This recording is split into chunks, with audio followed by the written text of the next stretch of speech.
Алладан келетін ризық. Негізі Алла тағала әрбір адамға өзі ризық береді.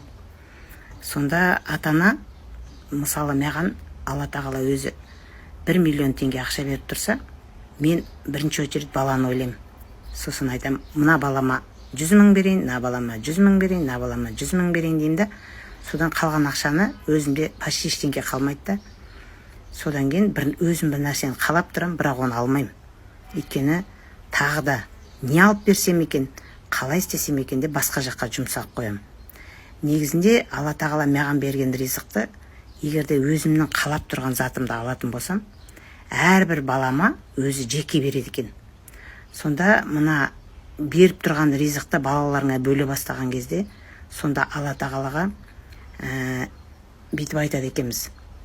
Балам, саған Алла бере ма, бермей ма, мен білмей тұрмын, бірақ менде осындай ақша бар, мен саған берем, мен саған көмектесем деп.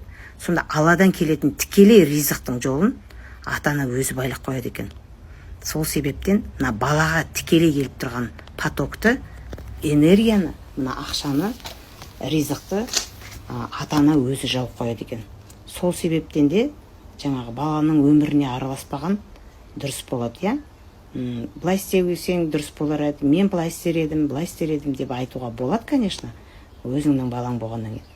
Бірақ саған берген ризықты 18-ден ас кеткен балаға әркімге бір пихат етіп, өзіңді бірінші орынға қоймай, өзіңнің құндылығыңды, өзіңнің қаншалықты Алла үшін бір сондай сүйікті құлы ретінде өзіңді көре алмасаң, өзіңнің құныңды білмесең, дәл солай өз потогыңды біріншіден, мен саған миллион бердім, сен дұрыс жаратпадың деп, ары қаратайда осы поток тоқтай бастайды екен.